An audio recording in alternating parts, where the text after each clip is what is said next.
Thanks for joining us on our season finale of Monday Morning Express in our second season. Boy, it's already come to a close, huh? Special guest for us here. Oh, Look at that. Hey, Jimmy. Booth in the house. How you doing? Congratulations on your second season.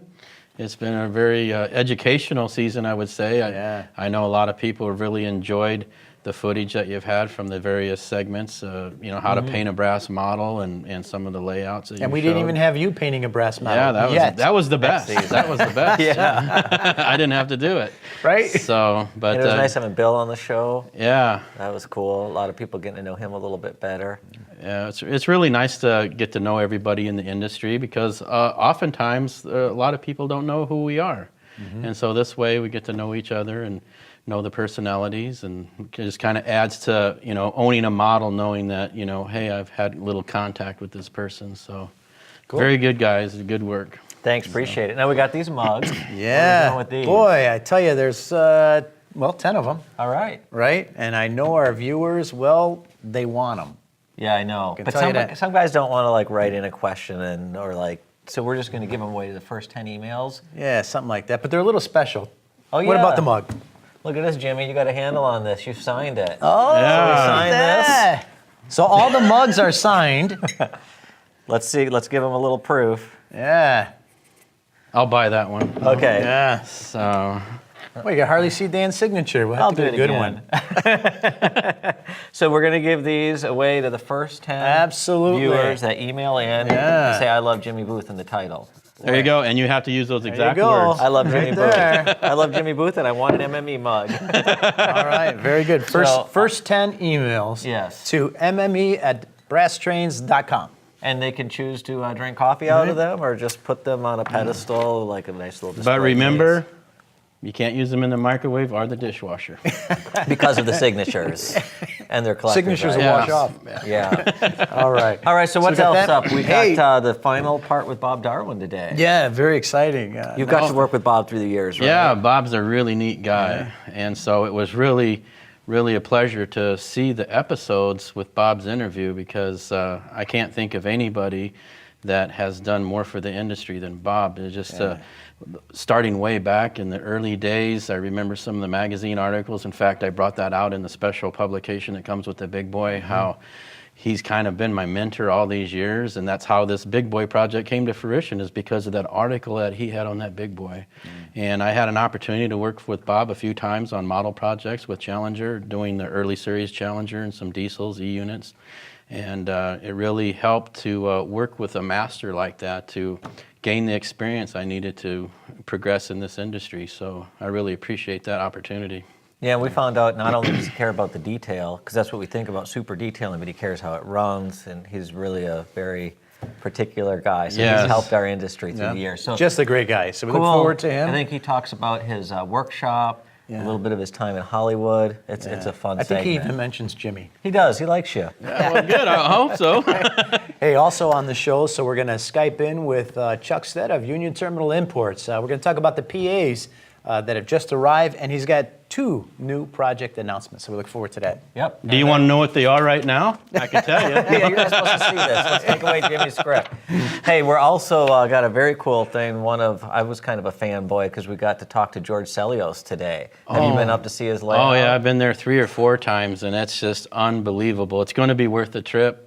Plan on staying there all day because it is mind-blowing. So it's going to be a real pleasure to be able to see that viewed on Monday Morning Express. Yeah, we have some never before seen footage of his layout just for this episode. So Thom Driggers, one of his helpers, helped us get that. He's going to be on here as well. So it's going to be a great episode. And Jimmy, we'll be back with you a little bit later. We'll talk big boys, and we'll talk about what else is in store for Glacier Park Models. Sounds good. Let's get started. We're going to go out and finish up our segment with Bob Darwin.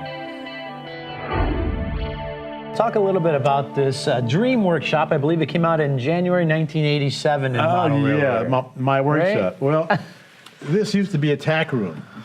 Okay. And it's a 12 foot by 24 feet, the whole thing, which might sound big, but it also has the heating and air conditioning for the entire structure, including the train room. It's in 2 sections. The first section is actually the important part. This is where I have my milling machines and drill presses and lathes and all that kind of stuff. here, this is a sink. Over here, we have just a desk with a chair and the drawers where I do decaling and stuff like that. Over here, we have, this is a casting sink where we can actually do castings. And we have, this is my paint booth over here. I have a blower that sucks the air out. My large tools are here. There's a large lathe and other things over here. And that's the whole thing, but it's layout. Over here, this whole wall is a wall of storage shelves, and in the middle is our drawers, about 12 drawers, where I store all my brass models. Only the models I'm working on. This is a workshop. Right. If I have a problem with a model, I'll bring it in here, I'll evaluate it here, I'll take it apart here, put it together and test it out here on a test track. If it works, I put it back in the box and put it in the storeroom. And it's a very compact, it's 24 by 12, but it's very compact in that everything is within reach, which is very important. You don't want to place it so large that you can't get to a tool or something. Compactness is very important. Sure. Make sure that everything is in the right place. Right. Makes it so much more efficient to work that way. Exactly. Efficiency is the whole thing. You don't want to waste a lot of time that you don't have to. You don't want to have to walk into this room to get a tool. Right. They should all be right there. All my soldering is done right there.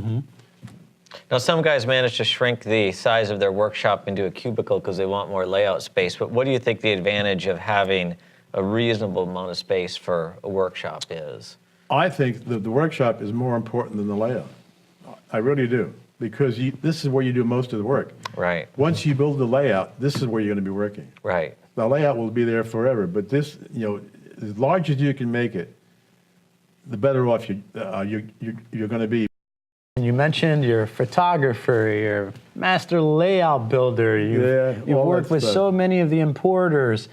So much is going on in your life, and one thing we also wanted to mention was this publication here, because you're also a writer. Yes, well, it's actually what I really do. I'm a writer, and the way this came about was I had just joined I had been asked to join the UP Historical Society, which at the time it was a new organization they had just formed a couple of years before. This is like 1980, I think. And one of the gentlemen involved was Terry Metcalf. Terry was a nice young guy from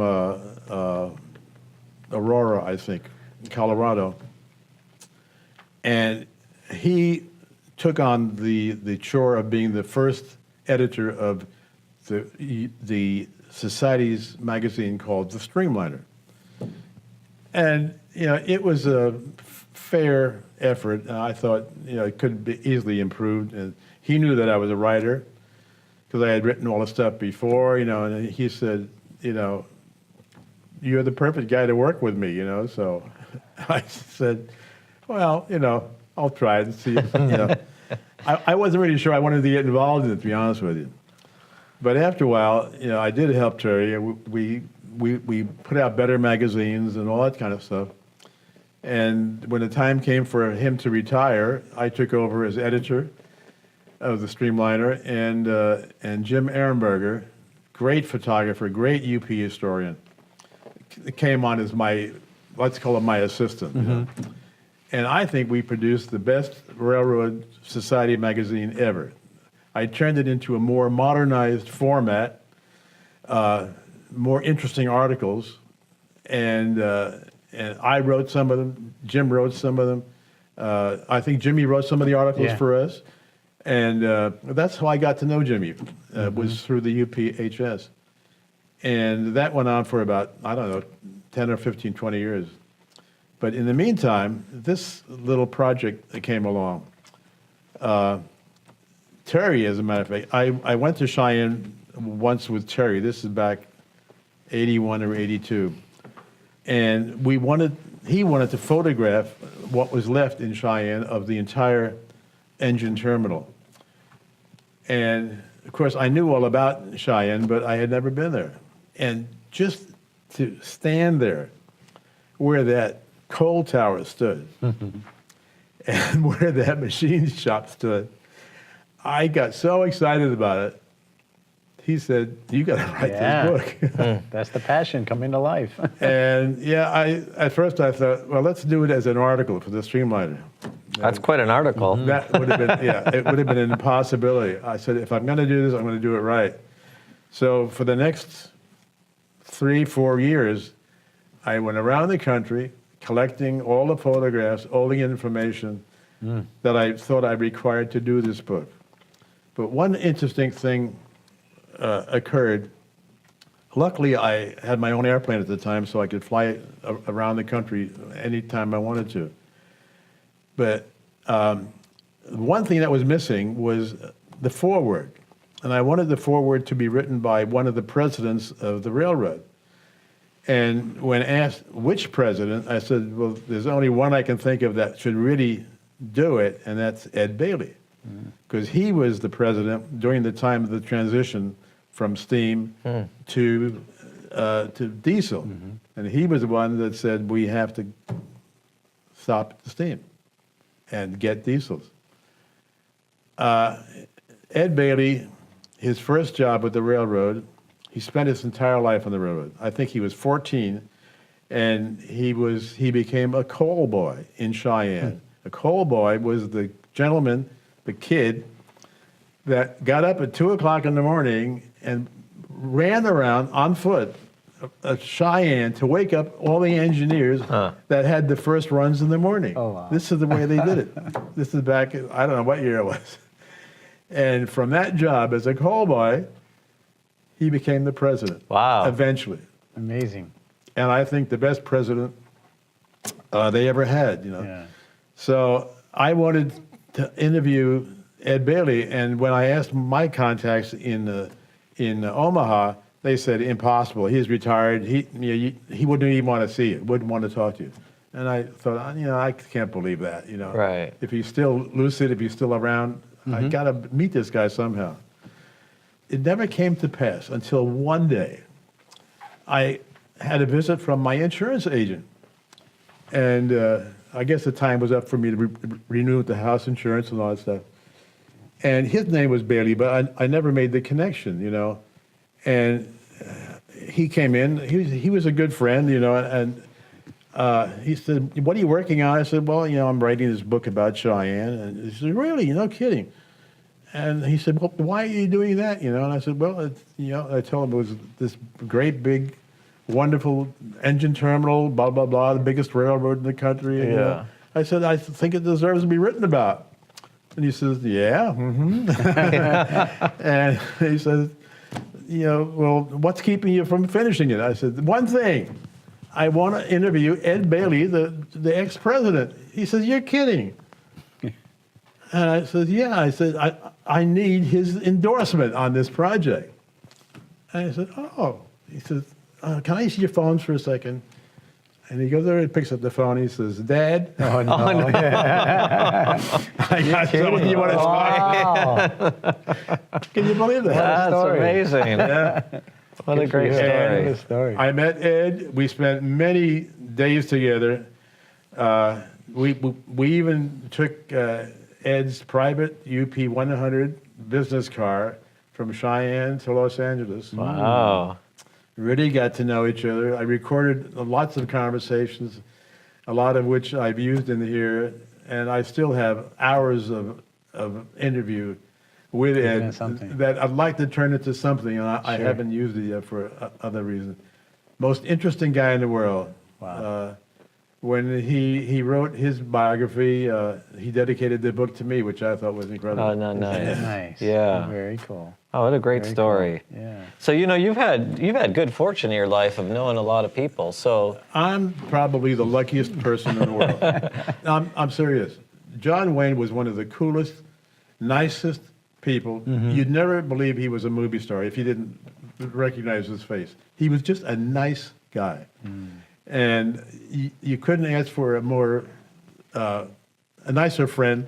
He'd do anything in the world for you. Look what he did for me, Yeah. 2 years with his yacht. Yeah. Nice. that's pretty nice. I mean, give me a break. Yeah, right. I never even thought about that, you know. Well, it's sitting up there, you may as well use it. Yeah. Yeah. Now, so did you ever get a chance to meet Jerry Lewis? Yeah, I worked for Jerry Lewis. Because now the MME faithful will know, actually, I am quite I a know, staunch I heard Jerry that. Lewis fan. You are, and I can see why. No, I worked for Jerry Lewis. Did you really? Yeah, Jerry Lewis was, this friend of mine was his personal business manager. And so at a party at his house, naturally, Jerry was there. And it just so happened that my casting was to a movie that he was in. And when I told him, well, I'm in your movie, he said, oh, yeah, what part are you playing? Yeah. So Which movie was it? I don't even remember. Okay. So many movies. Yeah. That, Jack Benny, right? You said? Yeah. Yeah, 10 years, believe me. And all the Westerns, I don't even remember the names, you know, but Amazing. certainly Gunsmoke and certain, So those were movies you acted in? Yeah, Yeah. yeah. But then you said your love, and you're still doing it, is writing, like scripts and so forth, books, scripts. Writing is why I went to Los Angeles. I wanted to become a screenwriter and a director. But they picked me up. They picked me up in a hardware store. Actually, the guy said, "Are you an actor?" And I thought he was kidding me, so I flippantly said, "Isn't everybody an actor?" And he said, "That's exactly what I want." He said, "You be at Warner's tomorrow at 8 o'clock, and you got the job." Wow. And you did. And I did. You got the job. Yeah. So look at that. And that's the way it started. And Yeah. I had 8 years of that, and I didn't want to be an actor. I didn't think I was a good actor. I never studied acting. But it just came to me naturally, and it paid well. I lived on that money for 8 years, you know. I wanted to be a director, and to do that, I had to direct my own film, which is finally what I did. You know, went to Paris, finished it, and sold it, and I was happy as a bug. Yeah. Even my dad was happy. He said, Yeah. well, now that you've accomplished what you want there to do, now get serious and do what you should really be doing, Yeah. which is make money. Yeah. Well, at least he gave you those 8 years or whatever, right? I did, You yeah, had a lot of exactly. fun, met a lot of Yeah. great people. Yeah, So, yeah. Very well, cool. hey, Bob, thanks so much for coming by. Hopefully, we can come visit you one day and see some of this stuff in person. I want to invite you personally next year when you're in LA. I want you to come to the ranch, and I'll show you all this stuff and give you more background on how to build beautiful models.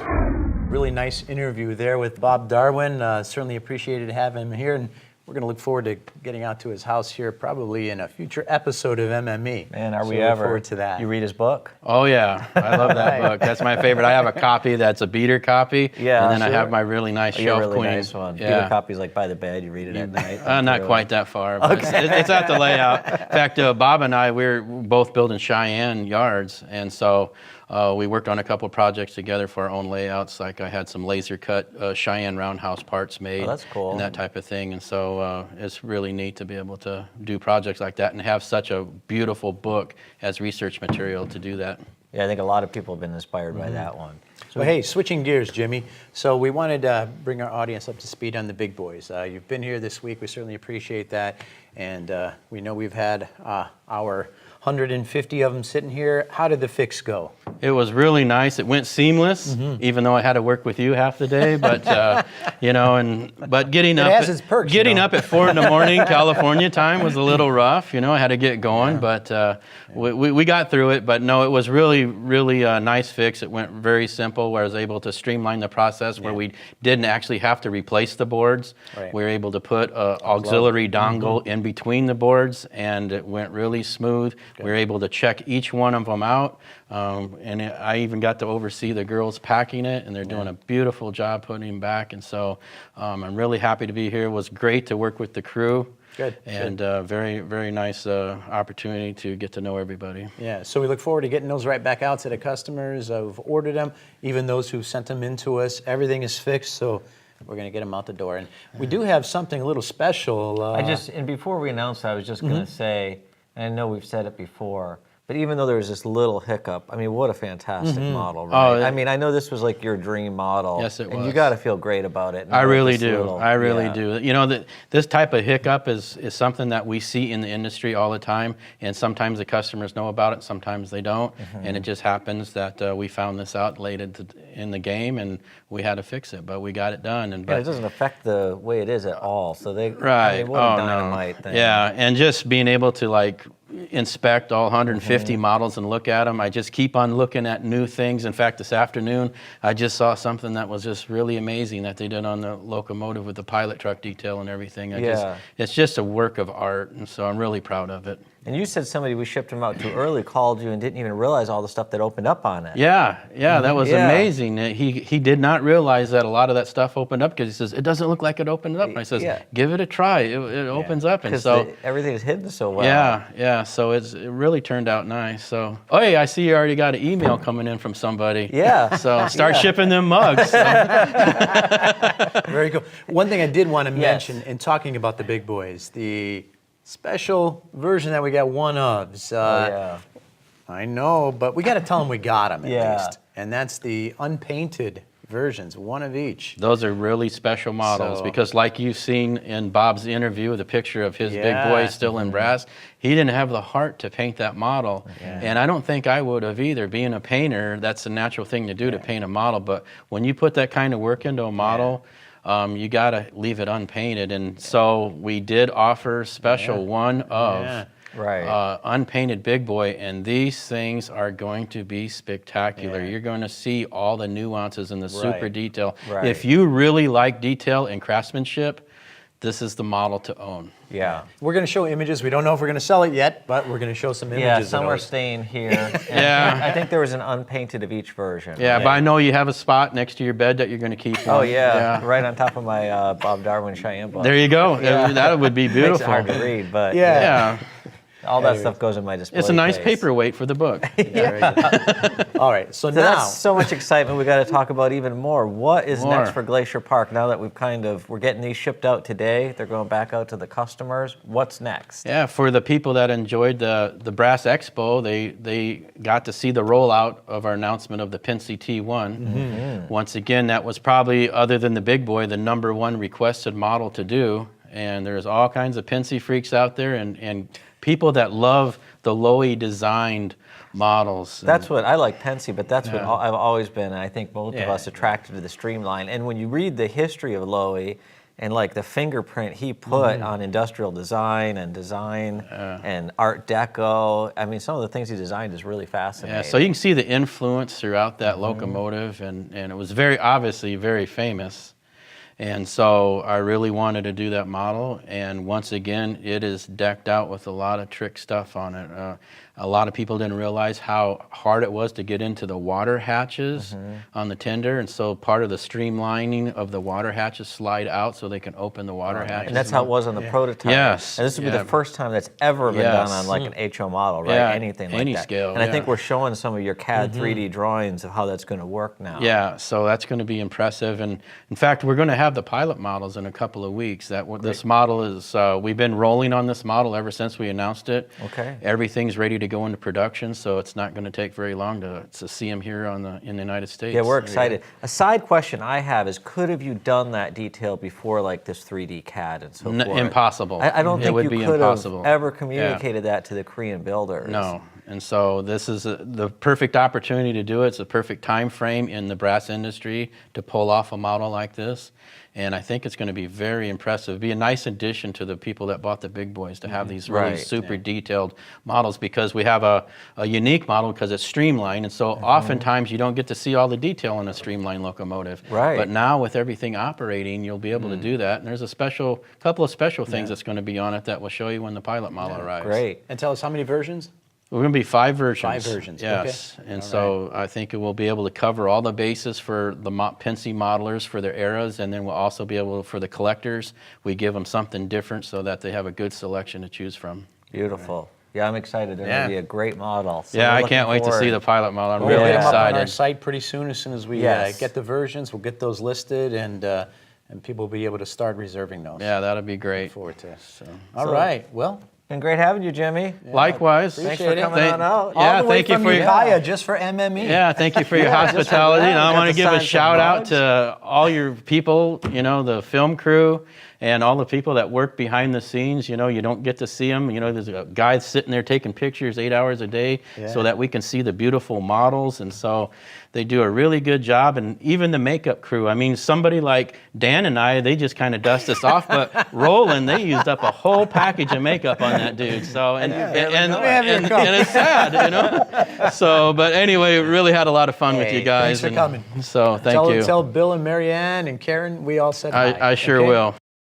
This is Bill and Marianne Peter at PBL. And you're watching Monday Morning Express.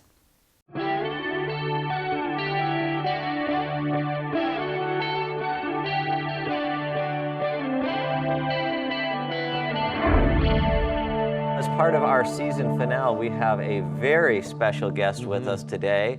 We're going to be phoning in with Mr. George Sellios, creator of what many would consider the greatest HO scale model railroad layout ever, the Franklin and South Manchester. And oh yeah, Roland, also the owner, the creator of Fine Scale Miniatures, which I think you could easily say is the equivalent of brass model trains when it comes to craftsman kits. Yes, and we've been very excited about this for a while now, Dan.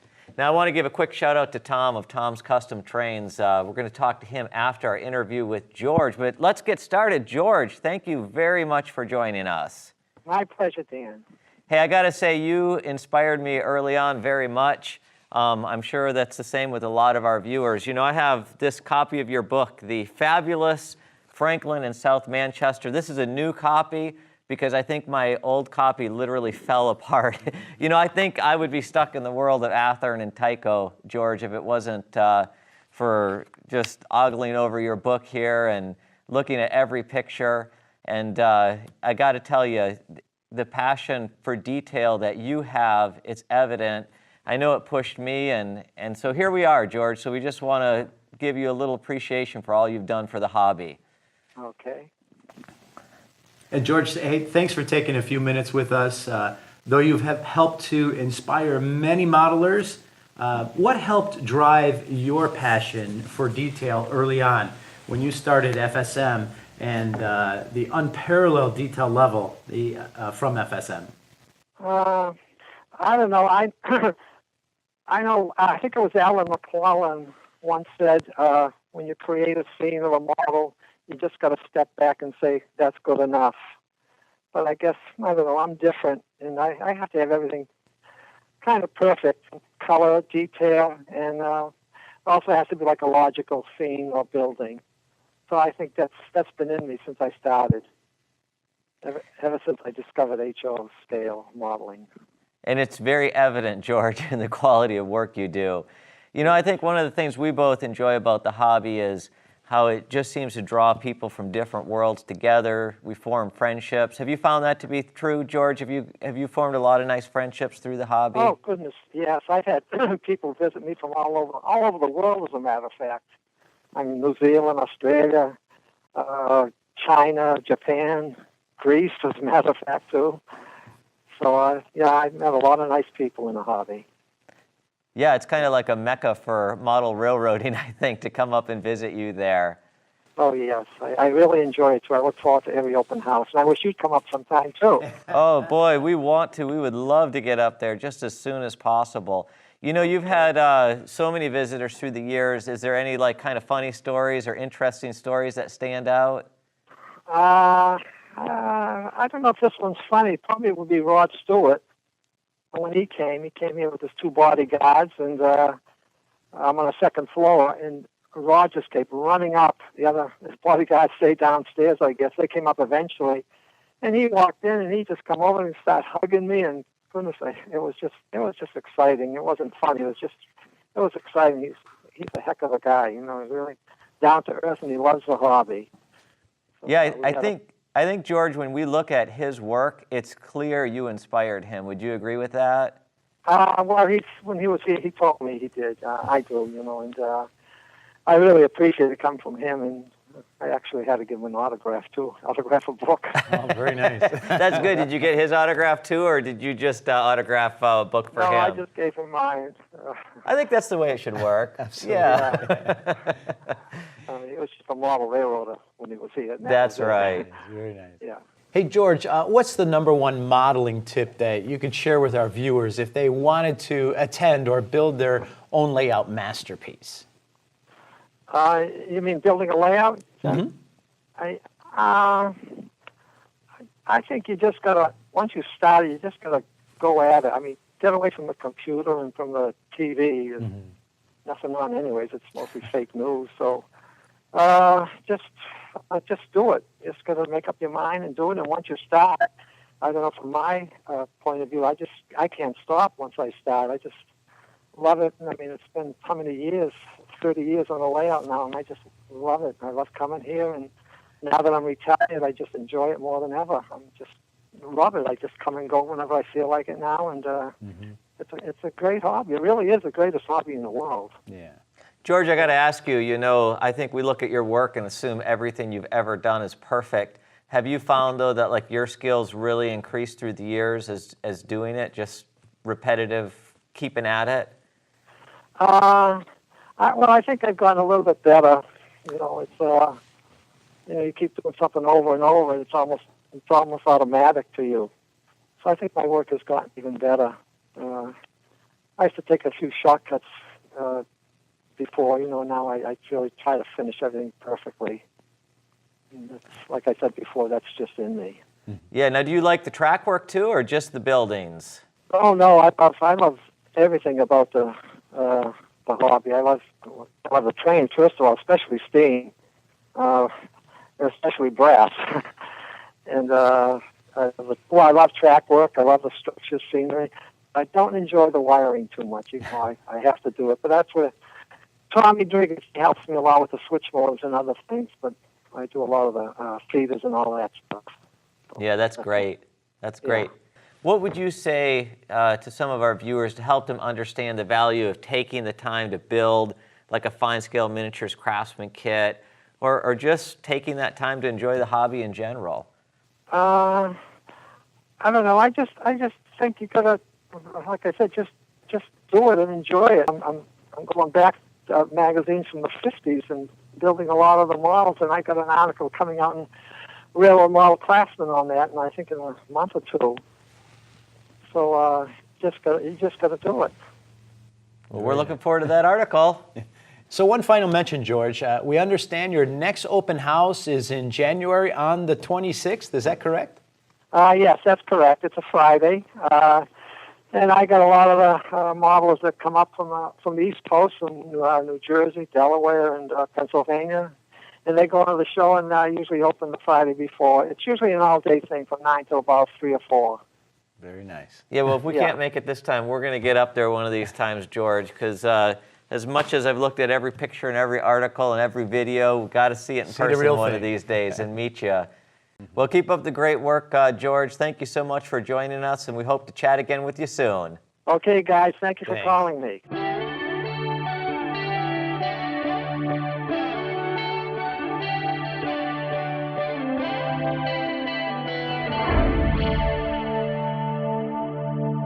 We have with us now Thom Driggers. And Thom, I got to, first of all, thank you for helping us set up that phone interview with George. That was really special. We appreciate it. Well, you guys are welcome. I mean, I love George, and anything I can do to help promote the hobby, it's well worth it. Yeah, and you mentioned you actually have been enjoying Monday Morning Express for a little while now, correct? Yeah, I just thought it was the greatest thing for you guys to have a way of introducing brass and take out the mystique of painting and weathering and building brass. I mean, it's just a great form for model railroading. Yeah, and I think we both agree that kind of like how George has set the standard for scenery and buildings, it just goes hand in hand with having a brass model run along a layout at that level. Oh, absolutely, it is. I mean, I spend a lot of time working with George, and we, tweaking the tracks and to get those brass engines to run, and I believe firmly in simply taking a piece of brass out of the box, taking it off the shelf, and making it run, and bringing it up to today's standards of DCC and lights and animation. And so it's a lot of work, but it really pays off. And going through George's layout, it's just unbelievable. And so I've got a few customers that I've gotten to test their engines on his layout, so they've got some footage that hard to come by. Yeah, that's great. Hey, so how long have you been building models for? Oh, geez, I've been doing it for probably about 44, 45 years now. I remember when I was about 16, I ended up taking my models, a couple of engines that I did, and I went down to the local hobby shop in Pensacola, Florida, and they were just wonderful people, and they had a nice display, and they said, well, you're welcome to bring your stuff up and show it off and get some, critiques and stuff. And I said, oh, it's great. So I built a couple of engines and put them up there. Within a couple of weeks, I, got a phone call saying, hey, a couple of people, find your stuff interesting, and they wanted to know how much it was. And I was like, what do you mean how much? I just built them. So and that's how Thom's Custom Trains started. There you go. Very good. Very good. So that's how you started it. That's how I started it. Very nice. Okay. So how did you meet George and start working together then? I just started hanging out and bugging him, pull on his coattail and say, hey, George, can I learn something? Can I do something? Good for you, Thom. Yeah. And it shows in the work you do. You can see that you've learned. I mean, we all have to learn from other people. We have to have that mentor to really get to that level, I think.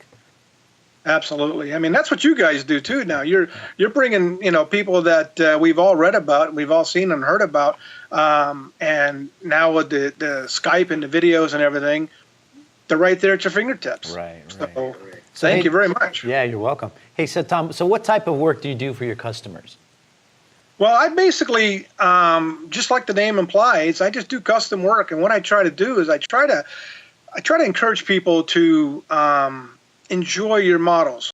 My first passion would be for brass, and to, like I say, get it out of the box.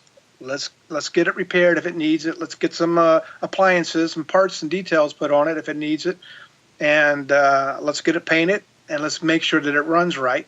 And then when you add that DCC sound and all the lights, it just comes alive. And so I work really hard at trying to, do those things for the customer. Really cool. That's a great attitude. And Thom, I think a lot of guys that do the kind of work you do, it's still a labor of love, right? And do you feel like getting that customer back something just great is going to help motivate them to keep going with the hobby and their layout too?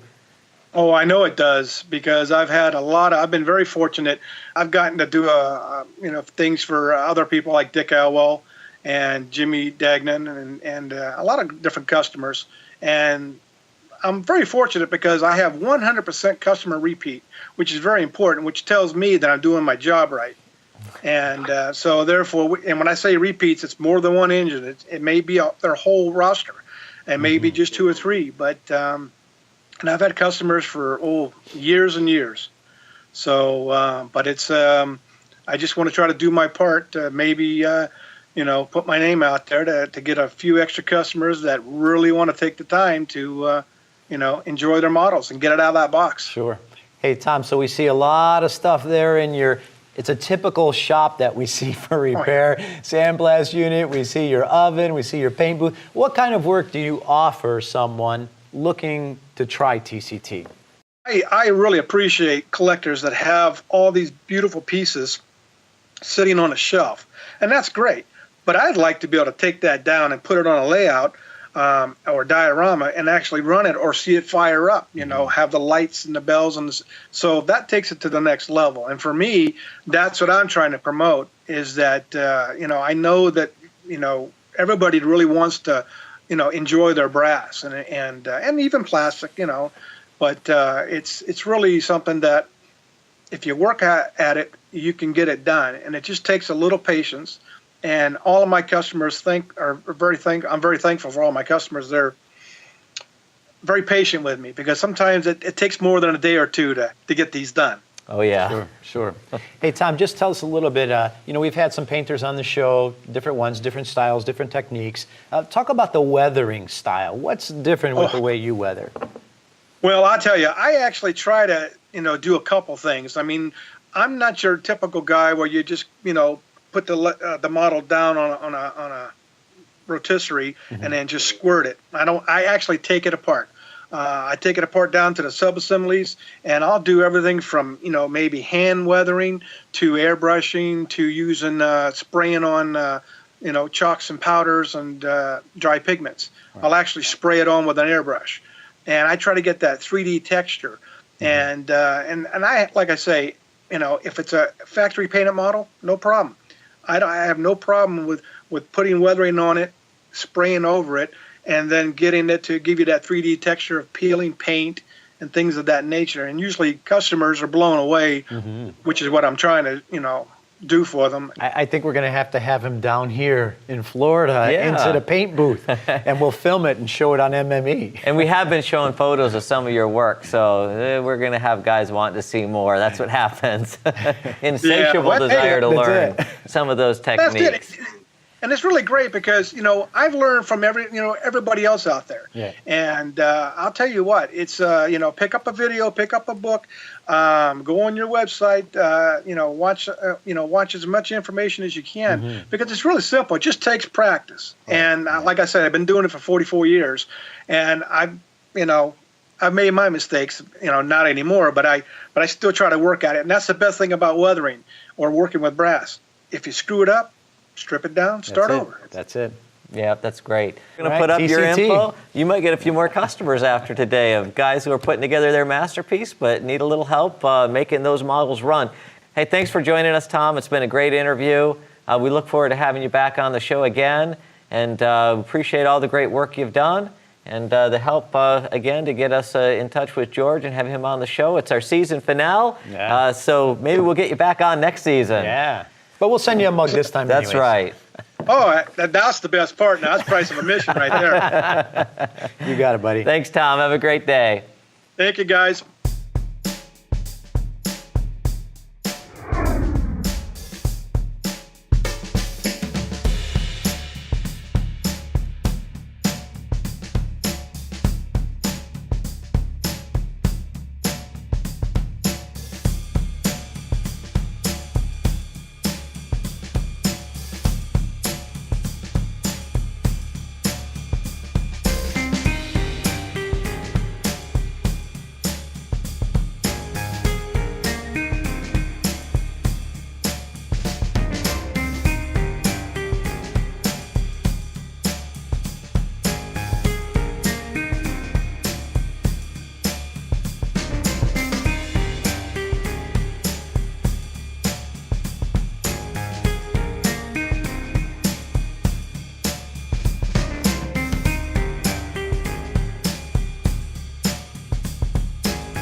about to join in with Chuck Sted of UTI. Hey, Chuck. And Chuck, thanks for taking a break from working on the railroad. We understand you were out there at the Santa Clara Depot working on your business car. I see. What's this? I'm happy to see it's actually a season 2 little thermos or whatever you got there. That's his tea mug. I thought we sent you a mug. What happened? Well, my wife and my daughter appropriated my season 1 and my season 2 mugs, and Wow. so this is the backup. Looks like you'll get one on season 3. Yeah, we'll send you a couple more. You deserve it. I'm looking forward to it. So yes, we have recoated the roof of the business car that you guys saw when you were at the Santa Clara Depot. That's it, in the background here. last Nice. spring. Yeah, we just finished yesterday. So Looks it great. So you're working on the real thing, but we also know you're working on models still. We're going to talk about the PAs, right? Yes. We mentioned them last week, but you have an update. So as we are recording this, I am looking out my study window and waiting for the UPS truck. I know that the final shipment of the PAs are on the truck and coming to my house today, and we'll be getting those out to you guys within a few days. Very good. I know we got some customers looking for that second delivery. Yours is pretty close to being in the mail. We look forward to that then. Can't wait. What else you got for us? Well, I wanted to give you an update on the Kraus Maffes. Seho sent us the 3D CAD drawings about a week ago, and Ed and Bob Zink have completed their review. They told me that the drawings are fantastic. They just have a couple little minor changes. So the next step we go to is the pilot model construction, and that should be finished by the end of the first quarter next year, and we're looking at delivery of the production models probably next summer. Okay. Still We open still for have- reservations? Yes. Reservations Right. still available, right? Reservations are still open, Okay. All versions? all versions. Okay. Very good. And Roland, you told me also the GP9s we talked about recently have gotten a lot of interest, Yeah. right? Our customers have reserved a lot of the GP9s. Tell us about those, Chuck. How are those coming along? So the GP9 research and data package is going to Seho in about 2 weeks. That, again, is prepared by Ed and Bob Zink, so it's going to be the same degree of detail as the PAs. And anybody who wants to look at that degree of detail, you can see it on our website. We posted up the entire package on the website quite a long time ago. So the GP9 will be developed to the same degree. And the level of interest is such that we've now added a Black Widow 1 version. I've mentioned this before, but working with Seho, one of the considerations is to keep the number of variations reasonable. So I've gotten him to agree to build one and paint one Black Widow version. And that'll be the one that's the engine number, and the detail will be as it is at Niles Canyon Railway today. Okay. Cool. And reservations are still open, obviously still open. It's early on the GP9s. Okay, so we look to get that up on our site, because I know personally we have had a few of our customers asking about a Black Widow version, so we're glad to hear that you're going to go ahead and do that, and Seho's going to produce that for us. Yep. Excellent. Now, you said Nick? you were palling around with Nick Muff a little bit? Yep, Nick and I went to Alamosa, Colorado. We were there on November 20th, and we really want to thank Ed Ellis, Ken Bitton, and Emily Ellis, who arranged for us to visit their Iowa Pacific site. Emily hosted us for the day, and Nick and I went around, and I really should say Nick took about 500 photographs of the Illinois Central cars that they have in their fleet.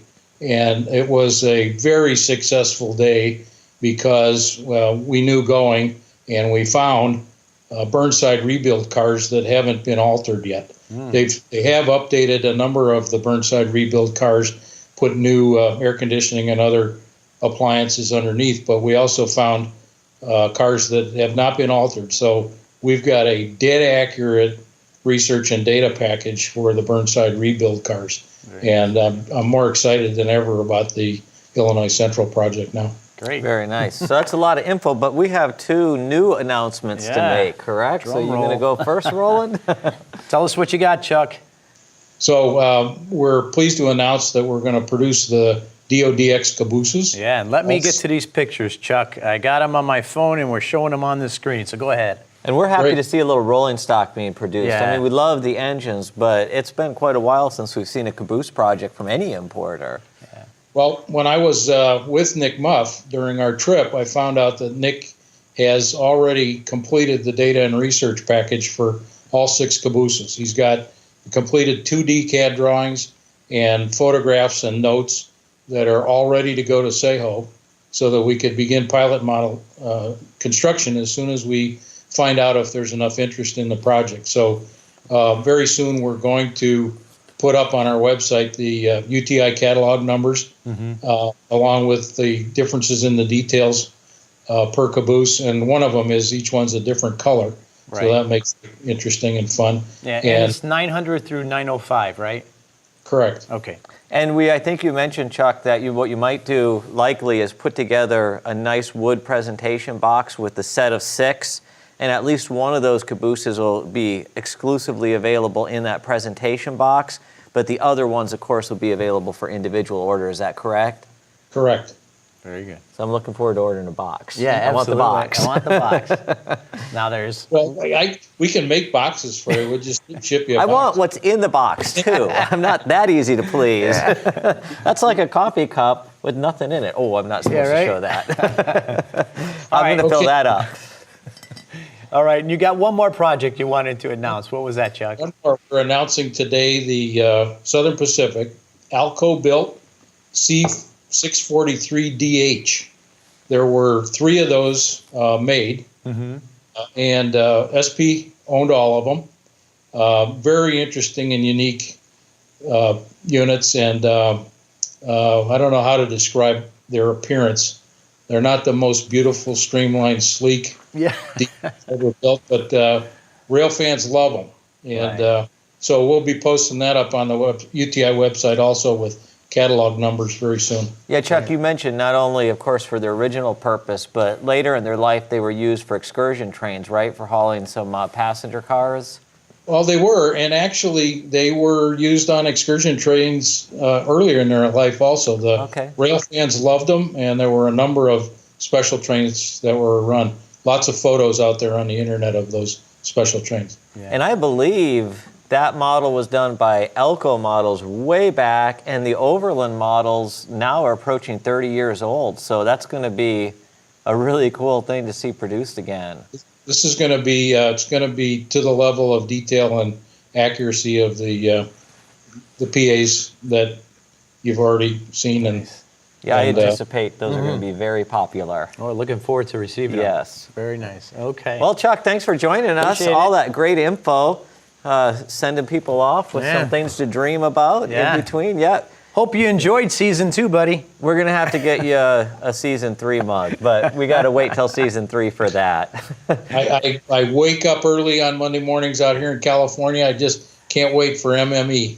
What a great episode. Yeah. Bittersweet. It's a lot of work, but yes, what a fantastic episode to conclude with. So we got to talk about what's in store. Uh-oh. I can tell you one of the most popular things was the road trip. So we can't tell you exactly where we're going, but we can promise you we're going to be on the road again. Hey, we may be coming to your house. That's right. As Willie Nelson says, right? On the road again. That's it. Hey, also for season 3, all right, so we're gearing up for that. We kind of alluded to it here just a couple of weeks ago in our How To with Hal. So we're going to have a lot of in-house studio taping going on here over the course of this break that we're going to have.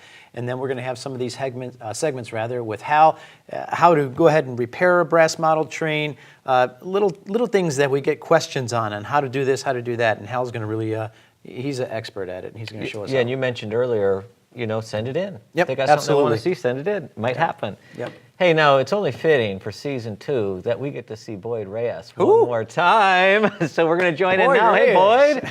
How you doing, man? Hey, buddy. All right, doing good. Doing good. Hey, yeah. You know what I think? I think you're like on every episode.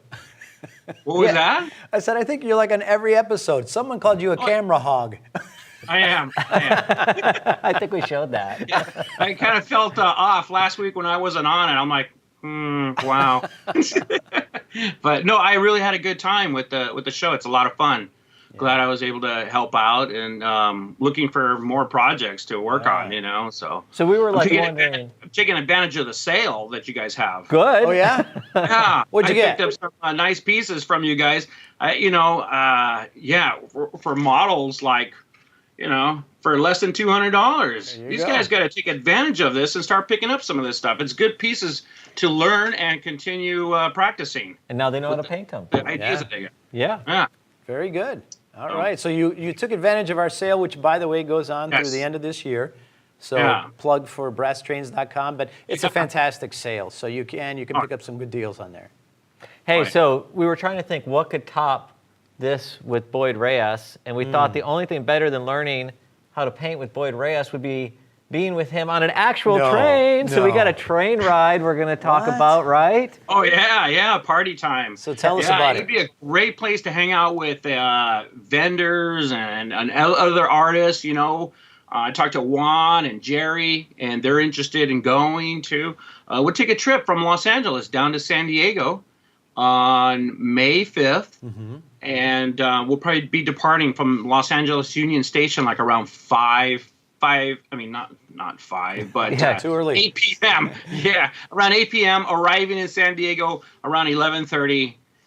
Spending the day down there, checking out different things, and we just have to be back to the train around 6:45. I think our last train leaves.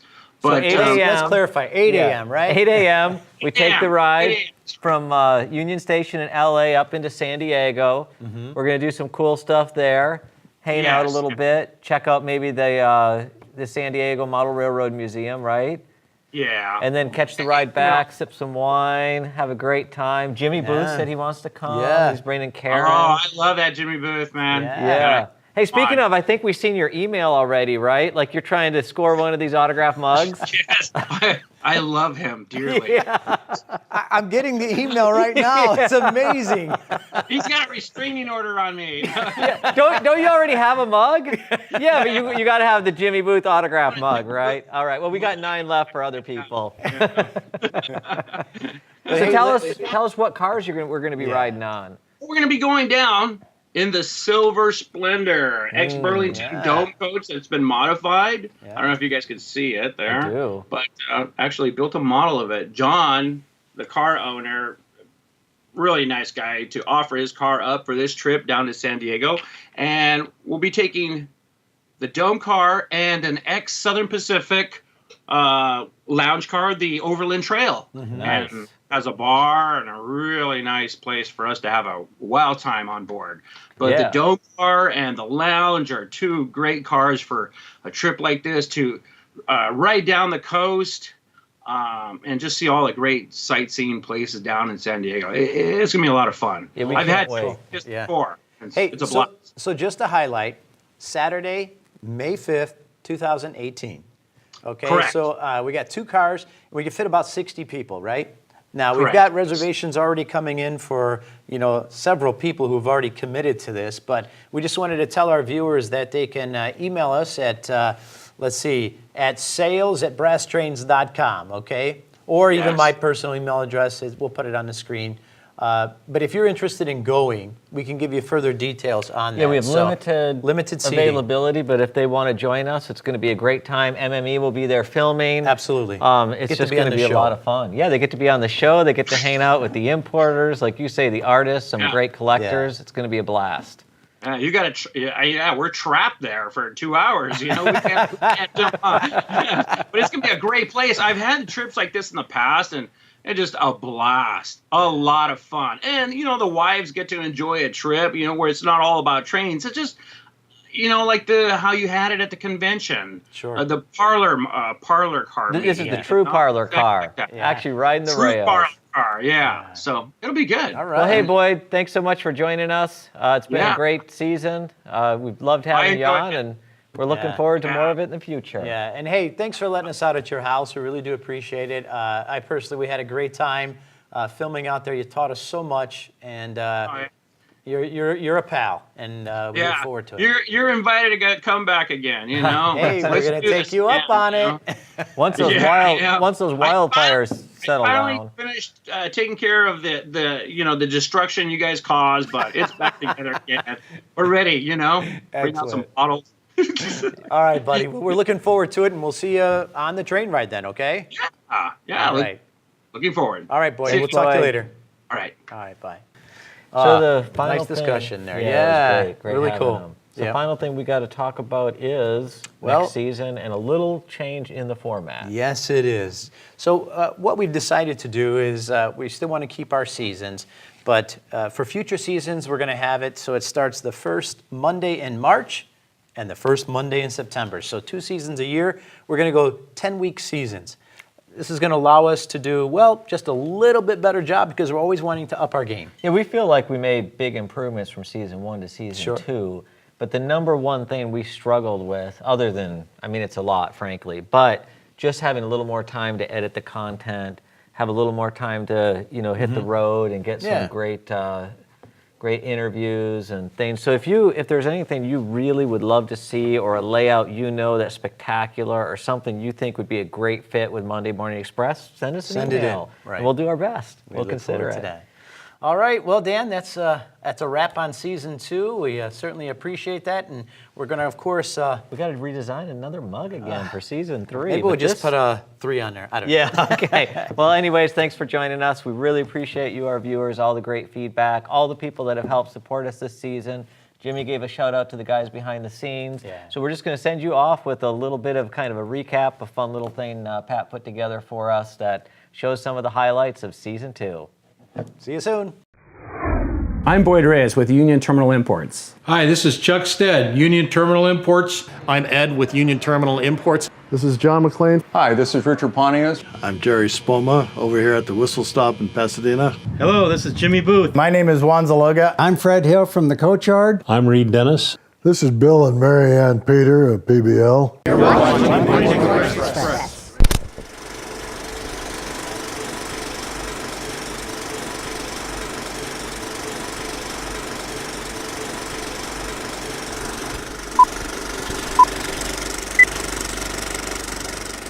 Even though we thought about it, this is not our season 2 mug. I'd like it to be.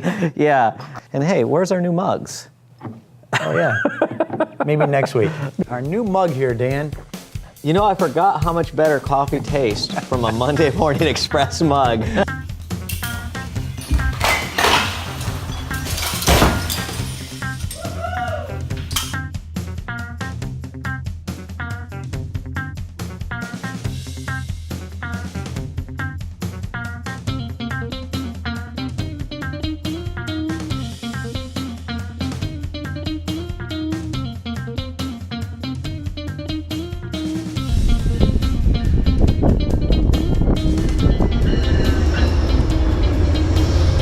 Welcome to the Monday Morning Express road trip. We are in Santa Clara, California.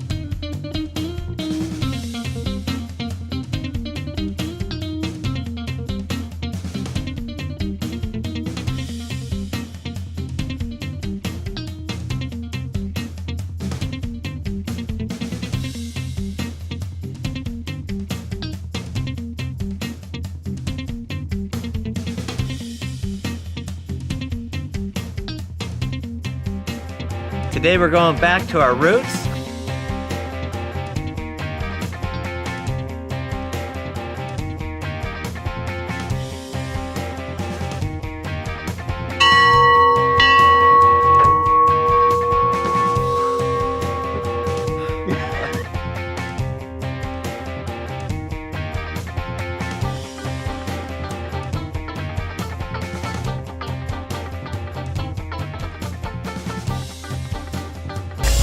We are in a very top secret exclusive club.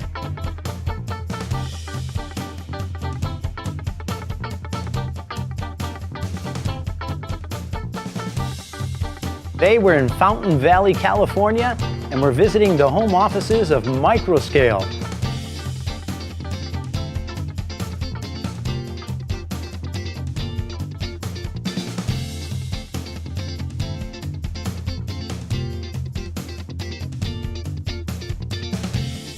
Write to us at MME@brasstrains.com.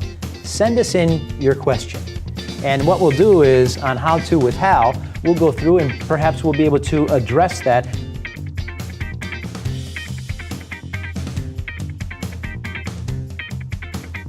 I am so excited to be in Pasadena, California at one of the coolest hobby shops anywhere, the original Whistle Stop.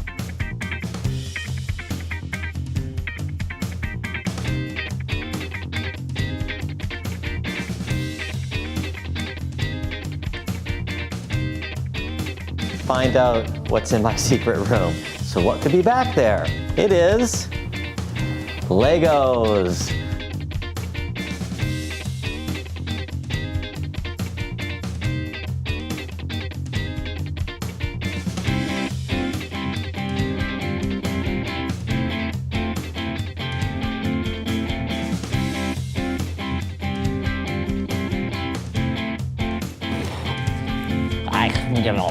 Explosion, and my model train was brass.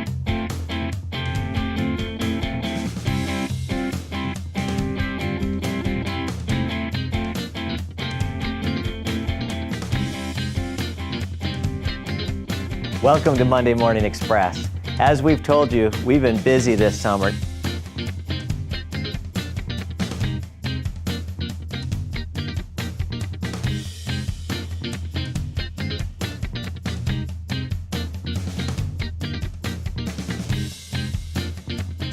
And your fingertips are still okay. My fingertips are okay. This thing's still not on. Hold that. Let me touch this pedal down here.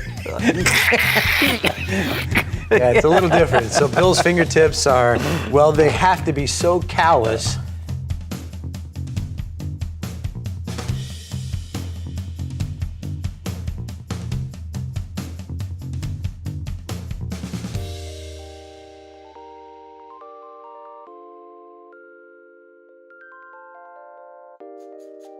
In the home of one of the most fabulous collections I've personally ever seen. And that was the collection of Bob DeWitt. Bob did everything to the 110th degree. He just never did anything that he couldn't complete. An accomplishment of one man that I think the world of. I think Bill Peter has more impact on this hobby than almost the average person would ever realize. Absolutely. Bill went way back into the hobby, and we were looking forward to presenting this to Bill Peter of PBL. It's all gold. Good right, Pat? No editing. We'll just spread it out. Hey, Pat. Yeah. Roland's not out here, is he? No. Hey, so something a lot of you don't realize is last season when we did Brass Versus, Roland hated that segment. And I had a great time talking to the comic book men, but we actually filmed some Brass Versus. We'll show you. Hey, Roland. Right within this train station is a comic store. And Brass Versus classic arcades. We can see how nostalgia of trains, model trains, and really classic arcade games goes hand in hand. We're talking about Brass versus Disney pins. It's Brass versus Build-A-Bear. Now, a lot of times we may think it's just a teddy bear, but it's so much more. Watching Monday Morning Express, you are. Brass versus Star Wars. Probably a lot of you guys don't realize that who you talk to often on the phone, Nathan Norton, total Star Wars nerd. It's brass model trains versus ride makers with a Z. The automotive mechanical features of these ride makers with a Z is very interesting to compare to brass model trains with an S. We already talked about classic arcade machines, but much like the controversy between Japanese and Korean brass, an equal discussion could be had about classic arcade games versus modern arcade games. Clearly more detail, with better graphics and more pop. It seemed like the ultimate Brass Versus is Brass Versus the prototype. As you can see, the prototype models look very realistic. They also are very weathered.